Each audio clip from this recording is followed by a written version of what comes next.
ಸದಾ ಎನ್ನ ನತಮಸ್ತಕದ ಮೇಲೆ ಹೊತ್ತುಕೊಂಡು ವೈದಿಕ ಕಾರ್ಯಾಗಾರ ಶಿಬಿರದ ಸಾನ್ನಿಧ್ಯವನ್ನ ವಹಿಸಿರುವಂತ ಪರಮ ಪೂಜ್ಯ ಷಡಸ್ಥಲ ಬ್ರಹ್ಮ ವಿಶ್ವಾರಾಧ್ಯ ಕರಿಸಿದ್ದೇಶ್ವರ ಶಿವಯೋಗಿ ಶಿವಾಚಾರ್ಯರ ಶ್ರೀಚರಣಗಳಲ್ಲಿಯೂ ಮಣಮಣಿದು ನಮ್ಮ ಸಾಂಗಾತ್ರಯ ಸಂಸ್ಕೃತ ಪಾಠಶಾಲೆಯ ಅಧ್ಯಕ್ಷರಾಗಿರುವಂತಹ ಎಸ್.ಎಸ್.ಎಂ. ಚನ್ನಬಸಯ್ಯ ಸ್ವಾಮಿಯವರಲ್ಲಿಯೂ ಕಾರ್ಯಾಗಾರದ ಶಿಬಿರದಲ್ಲಿ ಭಾಗಿಗಳಾದ ತಮ್ಮೆಲ್ಲರಲ್ಲಿಯೂ ಕೂಡ ಶರಣಾರ್ಥಿಗಳನ್ನು ಅರ್ಪಿಸಿ ನಮ್ಮ 4-5 ಜನ ಪುರೋಹಿತರು ಹಿರಿಯ ಹಳೆಯ ವಿದ್ಯಾರ್ಥಿಗಳು ಸುಮಾರು 3 ತಿಂಗಳುಗಳ ಕಷ್ಟಪಟ್ಟು ಈ ಕಾರ್ಯಾಗಾರವನ್ನು ಆಯೋಜನೆ ಮಾಡಿದ್ದಾರೆ. ನಿಜವಾಗ್ಲೂ ಮೊದಲು ಅವರಿಗೆ ಚಪ್ಪಾಳೆಯನ್ನು ತಟ್ಟಬೇಕು.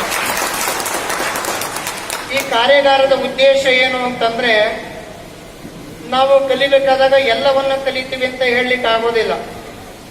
3 ವರ್ಷದಲ್ಲಿ ಎಲ್ಲಾ ವಿದ್ಯೆಯನ್ನು ಕಲಿತು ಬಿಡುವಷ್ಟು ಮೇಧಾಶಕ್ತಿ ನಮ್ಮಲ್ಲಿಲ್ಲ.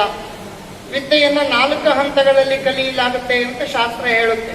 ಅದಕ್ಕೆ ಬಹಳ ಚೆನ್ನಾಗಿ ಹೇಳ್ತಾರೆ, ಆಚಾರ್ಯತ್ ಪಾದಮಾದತ್ತೆ ಪಾದಂ ಶಿಷ್ಯ ಸ್ವಮೇಧಯ ಪಾದಂತು ಸಹಚಾರ್ಯಭ್ಯ ಪಾದಂ ಕಾಲ ಕ್ರಮೇಣ ಚಾರ್. ವಿದ್ಯೆಯನ್ನು 4 ರೂಪಗಳಲ್ಲಿ ಸಂಪಾದನೆ ಆಗುತ್ತೆ.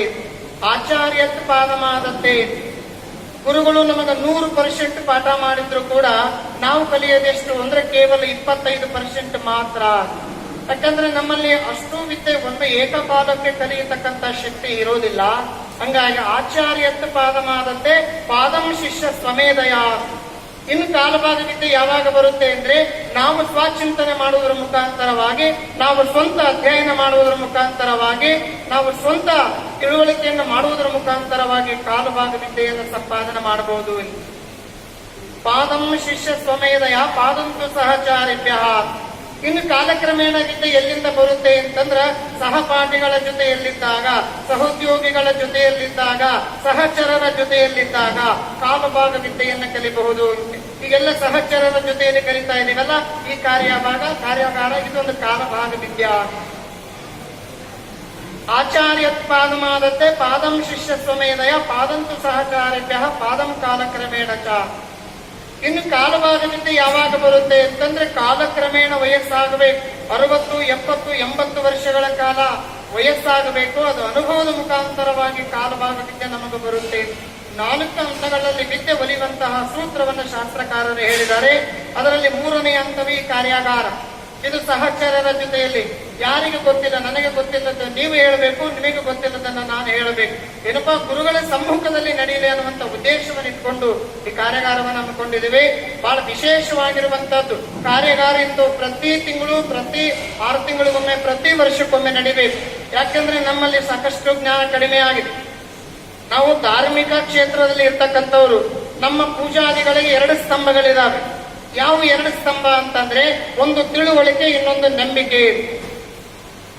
ನಮ್ಮ ಪೂಜಾ ಕ್ರಿಯಾದಿಗಳಿಗೆ 2 ಸ್ತಂಭಗಳಿದಾವೆ. ಒಂದು ತಿಳುವಳಿಕೆ, ಇನ್ನೊಂದು ನಂಬಿಕೆ. ತಿಳುವಳಿಕೆ ಅಂದ್ರೇನು, ಯಾವ ಪೂಜೆ ಮಾಡಿದ್ರೆ ಯಾವುದಕ್ಕಾಗಿ ಆ ಪೂಜೆ ಮಾಡಬೇಕು, ಆ ಪೂಜೆ ಹಿನ್ನೆಲೆ ಏನು, ಆ ಪೂಜೆ ವೈಜ್ಞಾನಿಕತೆ ಏನು, ಆ ಪೂಜೆ ವಿಶೇಷತೆ ಏನು ಅನ್ನುವಂಥದ್ದೇ ತಿಳುವಳಿಕೆ. ಇನ್ನೊಂದು ಏನಂದ್ರೆ, ಅದರ ಮಾಡೋದ್ರಿಂದ ನಮ್ಗೆ ಒಳ್ಳೆಯದಾಗ್ತದೆ ಅನ್ನುವಂಥದ್ದು ನಂಬಿಕೆ. ಈ ತಿಳುವಳಿಕೆ ಮತ್ತು ನಂಬಿಕೆಗಳ 2 ಸ್ತಂಭಗಳ ಮೇಲೆ ನಮ್ಮ ಧಾರ್ಮಿಕ ಕ್ಷೇತ್ರ ನಿಂತಿದೆ.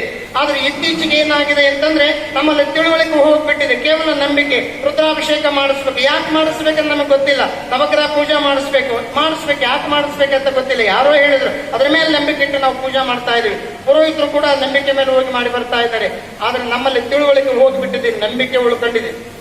ಆ ನಂಬಿಕೆ ಶಾಶ್ವತವಾಗಿ ಉಳಿಬೇಕು ಅಂದ್ರೆ ನಾವು ತಿಳುವಳಿಕೆಯನ್ನು ಹೇಳಬೇಕಾಗುತ್ತೆ. ಯಾವುದಕ್ಕಾಗಿ ಪೂಜೆ ಮಾಡಬೇಕು, ಅದರ ಹಿನ್ನೆಲೆ ಇರುವಂತ ವೈಜ್ಞಾನಿಕತೆ ಏನು, ಅದರ ಹಿನ್ನೆಲೆ ಇರುವಂತ ವೈಚಾರಿಕತೆ ಏನು ಅನ್ನೋದನ್ನ ನಾವು ಹೇಳಬೇಕಾಗುತ್ತೆ. ಇಲ್ಲ ಅಂದ್ರೆ ಕಾಲಕ್ರಮೇಣದಲ್ಲಿ ಯಾರಾದ್ರೂ ವಿದ್ಯಾವಂತರು ಅಭಿಷೇಕ ಮಾಡಿಸ್ಲಿಕ್ಕೆ ಬಂದ್ರು ಅಂದ್ರೆ, ಅವ್ರ ಅಭಿಷೇಕ ಮಾಡಿಸ್ಲಿಕ್ಕೆ ನಾವು ಓದುವೆ ಅಂದ್ರೆ, ಯಾಕೆ ಮಾಡಿಸ್ಬೇಕು ಸ್ವಾಮಿ ಇದು ಪೂಜೆ, ಇದರ ಹಿನ್ನೆಲೆ ಏನು, ಇದರ ವೈಜ್ಞಾನಿಕತೆ ಏನು, ಇದರ ಹಿನ್ನೆಲೆ ಇರ್ತಕ್ಕಂಥದ್ದು ಏನು ಅಂತ ಕೇಳಿದ್ರೆ ನಮಗೆ ಹೇಳಲಿಕ್ಕೆ ಬರೋದಿಲ್ಲ ಅಂದ್ರೆ, ಅದು ಅಲ್ಲಿಗೆ ಏನಾಗ್ಬಿಡುತ್ತೆ, ನಂಬಿಕೆ ಹೋಗ್ಬಿಡ್ತದೆ, ಎಲ್ಲವೂ ಕೂಡ ಮುಕ್ತಾಯ ಆಗೋಗ್ಬಿಡ್ತದೆ. ಅದಕ್ಕೆ ನಾವು ನಂಬಿಕೆ ಉಳಿಬೇಕಂದ್ರೆ ಮೊದಲು ತಿಳುವಳಿಕೆಯನ್ನು ನಾವು ತುಂಬಬೇಕಾಗುತ್ತೆ ಜನಗಳಲ್ಲಿ. ಅದಕ್ಕೆ ಇಂಗ್ಲಿಷ್ ನಲ್ಲಿ ಬಹಳ ಸುಂದರವಾದ ಮಾತಿದೆ, first know it then believe on it then and then do it ಅನ್ನುವಂತ ಮಾತಿದೆ. ಫಸ್ಟ್ ನೌ ಇಟ್, ಮೊದಲು ಅದರ ಬಗ್ಗೆ ನೀವು ತಿಳ್ಕೊಳ್ಳಿ, ನೀವು ಅದರ ಬಗ್ಗೆ ಸಂಪೂರ್ಣವಾಗಿ ತಿಳ್ಕೊಳ್ಳಿ. ಆಮೇಲೆ ಏನಾಯ್ತು ಅಂತಂದ್ರೆ ದೆನ್ ಬಿಲೀವ್ ಅನ್ ಇಟ್, ನಂತರದಲ್ಲಿ ಅದನ್ನ ನಂಬ್ರಿ ಅಂತ. ನೀವು ಮೊದಲು ಅದರ ಬಗ್ಗೆ ಸಂಪೂರ್ಣವಾಗಿ ತಿಳ್ಕೊಳ್ರಿ, ಆ ನಂತರದಲ್ಲಿ ಅದನ್ನ ನಂಬ್ರಿ, ಆ ನಂತರದಲ್ಲಿ ದೆನ್ ಡೂ ಇಟ್ ಅಂತ ಹೇಳಿದೆ. ಮೊದಲು ಆನಂತರದಲ್ಲಿ ಮಾಡಿ. ಗೊತ್ತಿಲ್ಲದನ್ನೇ ಯಾವುದನ್ನು ಮಾಡಬಾರ್ದು, ಗೊತ್ತಿಲ್ಲದನ್ನ ಕೇಳಿ ತಿಳ್ಕೊಂಡು ಮಾಡಬೇಕು. ಇಲ್ಲಿ ಮಂತ್ರ ಭಾಗ ಮತ್ತು ತಂತ್ರ ಭಾಗ ಎರಡು ಬಹಳ ಅವಶ್ಯ. ಮಂತ್ರ ತಪ್ಪ ಹೇಳಿದ್ರು ಪ್ರಾಬ್ಲಮ್ ಆಗುತ್ತೆ, ತಂತ್ರ ತಪ್ಪ ಹೇಳಿದ್ರು ಕೂಡ ಪ್ರಾಬ್ಲಮ್ ಆಗುತ್ತೆ. ಭಾಗವತದಲ್ಲಿ ಒಂದು ಸುಂದರವಾದ ಕಥೆ ಬರುತ್ತೆ. ಏನು ಅಂತಂದ್ರೆ ತ್ವಸ್ತ ಅನ್ನುವಂಥ ದೊಡ್ಡ ಋಷಿ ಬರ್ತಾನೆ. ಆ ತ್ವಸ್ತ ಅನ್ನುವಂಥ ದೊಡ್ಡ ಋಷಿಗೆ ಯಾರು ಶತ್ರು ಅಂತಂದ್ರೆ ದೇವೇಂದ್ರ ಶತ್ರು, ಇಂದ್ರನನ್ನು ಕೊಲ್ಲಬೇಕಾಗಿತ್ತು. ಅವನು ಮಹಾನ್ ಮೇಧಾವಿ ಶಕ್ತಿ, ಒಳ್ಳೆ ಮಂತ್ರವನ್ನ ಸಿದ್ಧಿ ಮಾಡಿಕೊಟ್ಟಿರ್ತಕ್ಕಂತಹ ಏಕೈಕ ಋಷಿ ತ್ವಸ್ತ ಅನ್ನತಕ್ಕಂಥ ಋಷಿ. ಅವನು ತನ್ನ ಮಗನನ್ನು ಇಂದ್ರನನ್ನು ಕೊಲ್ಲಲಿಕ್ಕೆ ಕಳಿಸ್ತಾನೆ. ಅವನ ಹೆಸರು ರುದ್ರ ಋಷಿ ಅಂತೇಳಿ ಮಗನ ಹೆಸರು. ಇದು ಭಾಗವತದಲ್ಲಿ ಬರುವಂತ ಒಂದು ಸುಂದರವಾದ ಕತೆ. ಆ ರುದ್ರ ಅನ್ನತಕ್ಕಂಥ ಋಷಿ ತನ್ನ ಮಗನನ್ನ ದೇವೇಂದ್ರನ ಕಡೆ ಕಳಿಸ್ತಾನೆ. ಅವನ ಮಂತ್ರವನ್ನು ಹೇಳ್ತಾ ಇರ್ತಾನೆ. ಅದೇನಾಗುತ್ತೆ, ಆ ಮಂತ್ರದ ಶಕ್ತಿಯಿಂದ ಇಂದ್ರ ಸಂಹಾರ ಆಗ್ಬೇಕಾಗಿತ್ತು. ಆದ್ರೆ ಒಂದು ಮಂತ್ರ ಬೈ ಮಿಸ್ಟೇಕ್ ಹೇಳಿರೋದ್ರಿಂದ ಇಂದ್ರನೇ ಅವನ ಮಗನನ್ನು ಕೊಂದು ಕಳಿಸ್ತಾನೆ ಅಂತೇಳಿ ಭಾಗವತದಲ್ಲಿ ಒಂದು ಸುಂದರವಾದ ಕತೆ ಬರುತ್ತೆ. ಒಂದು ಸ್ವಲ್ಪ ಮಿಸ್ಟೇಕ್ ಆದ್ರೂ ನಮಗೂ ತೊಂದರೆ, ಮಾಡಿಸುವ ಪೂಜಾ ಕರ್ತೃಗಳಿಗೂ ಕೂಡ ತೊಂದರೆ. ಅದಕ್ಕೆ ಯಾವ ಲೋಪದೋಷಗಳಾಗಬಾರದು, ಯಾವುದೇ ರೀತಿಯ ಜ್ಞಾನ ಕೊರತೆ ಆಗಬಾರದು ಅನ್ನೋ ಒಂದೇ ಒಂದು ಕಾರಣದಿಂದ ನಮ್ಮೆಲ್ಲ ವಿದ್ಯಾರ್ಥಿಗಳು ಈ ಕಾರ್ಯಾಗಾರವನ್ನು ಇಟ್ಟಿದ್ದಾರೆ. ಆ ಎಲ್ಲ ಕಾರ್ಯಾಗಾರಕ್ಕೆ ನಾವು ಪ್ರೋತ್ಸಾಹವನ್ನು ಮಾಡಬೇಕು ಅನ್ನುವಂಥ ಮಾತನ್ನ ಈ ಸಂದರ್ಭದಲ್ಲಿ ಹೇಳ್ತಾ ಇನ್ನೊಂದು ವಿಷಯವನ್ನು ಪ್ರಸ್ತಾಪನೆ ಮಾಡ್ತೇನೆ, ಯಾಕಂದ್ರೆ ಸಮಯ ಇಲ್ಲ. ಈಗಾಗಲೇ ಎಲ್ಲ ವಿದ್ಯಾರ್ಥಿಗಳಿಗೆ ಒಂದು ವಿಷಯ ಸೂಚನೆಯನ್ನು ಕೊಟ್ಟಿದ್ವಿ. ನಮ್ಮ ವಿದ್ಯಾಗುರುಗಳ ಅಭಿನಂದನಾ ಗ್ರಂಥವನ್ನು ತಯಾರು ಮಾಡ್ತಾ ಇದ್ದಾರೆ. ಆ ಅಭಿನಂದನಾ ಗ್ರಂಥಕ್ಕೆ ತಮ್ಮ ಒಂದು ಅನಿಸಿಕೆ ಮತ್ತು ಅನುಭವಗಳ ಒಂದು ಲೇಖನವನ್ನು ಕೊಡ್ರಿ ಅನ್ನುವಂಥ ಮಾತನ್ನು ಹೇಳಿದ್ವಿ. ಇದುವರೆಗೂ ಯಾರು ಕೊಡ್ತಾ ಇಲ್ಲ. ವಾಟ್ಸಪ್ ಅಲ್ಲೆಲ್ಲ ಬಿಟ್ಟಿದ್ದೀವಿ. ನಿಮ್ಮ ಒಂದು ಸಣ್ಣ ಒಂದೇ ಒಂದು ಪ್ಯಾರ ಅಭಿಪ್ರಾಯ, ನಿಮ್ಮ ಹೆಸರು, ನೀವು ಯಾವಾಗಿದ್ರಿ, ಎಷ್ಟು ವರ್ಷಗಳ ಕಾಲ ಕಲ್ತ್ರಿ, ನೀವು ಈ ಪಾಠಶಾಲೆಗೆ ಯಾವಾಗ ಬಂದ್ರಿ, ಅದೆಲ್ಲ ಸಂಕ್ಷಿಪ್ತದಲ್ಲಿ ಬರೆದು ಒಂದು ಫೋಟೋ ಸಮೇತ ತಾವೆಲ್ಲ ವಾಟ್ಸ್ಆಪ್ ಅನ್ನು ಮಾಡ್ರಿ ಅನ್ನುವಂಥ ಮಾತನ್ನು ಈ ಸಂದರ್ಭದಲ್ಲಿ ಹೇಳ್ತಾ, ಯಾಕಂದ್ರೆ ಈ ಪಾಠಶಾಲೆ ನಮ್ಮೆಲ್ಲರಿಗೂ ಒಂದು ಟರ್ನಿಂಗ್ ಪಾಯಿಂಟ್. ಇದು ನಮ್ಮ ಜೀವನವನ್ನು ಬದಲಿಸಿದ, ದಿಕ್ಸೂಚಿಯನ್ನು ಬದಲಿಸಿದ ಏಕೈಕ ಶಾಲೆ ಅಂದ್ರೆ ಅದು ಸಂಸ್ಕೃತ ಪಾಠಶಾಲೆ. ಅದಕ್ಕೆ ಇದನ್ನು ಯಾವತ್ತೂ ಕೂಡ ನಾವು ಮರಿಬಾರ್ದು ಅನ್ನುವಂಥ ಮಾತನ್ನು ಹೇಳ್ತಾ, ನೀವೆಲ್ಲರೂ ಭಾಗಿಗಳಾಗಿದ್ದೀರಿ. ಗುರುಗಳ ಸಮ್ಮುಖದಲ್ಲಿ ನಾವೆಲ್ಲರೂ ಗಣಪತಿ ಪೂಜಾ, ಸ್ವಸ್ತಿ ಪುಣ್ಯಾಹ ವಾಚನ, ಅನಂತರದಲ್ಲಿ ಲಿಂಗಧಾರಣ ವಿಧಿ, ರುದ್ರಾಭಿಷೇಕ ವಿಧಿ ವಿಧಾನಗಳನ್ನ ತಿಳಿದುಕೊಳ್ಳೋಣ ಅನ್ನುವಂಥ ಮಾತನ್ನ ಹೇಳ್ತಾ, ತಾವೆಲ್ಲರೂ ಶಾಂತ ಚಿತ್ತರಾಗಿ ಕಾರ್ಯಕ್ರಮದಲ್ಲಿ ನಡೆಸಿಕೊಡ್ರಿ ಅನ್ನುವಂಥ ಮಾತನ್ನ ಹೇಳ್ತಾ ನನ್ನ ಪ್ರಾಸ್ತಾವಿಕ ನುಡಿಗಳನ್ನ ಗುರುಪಾದ ಕರ್ಪಿಸಿ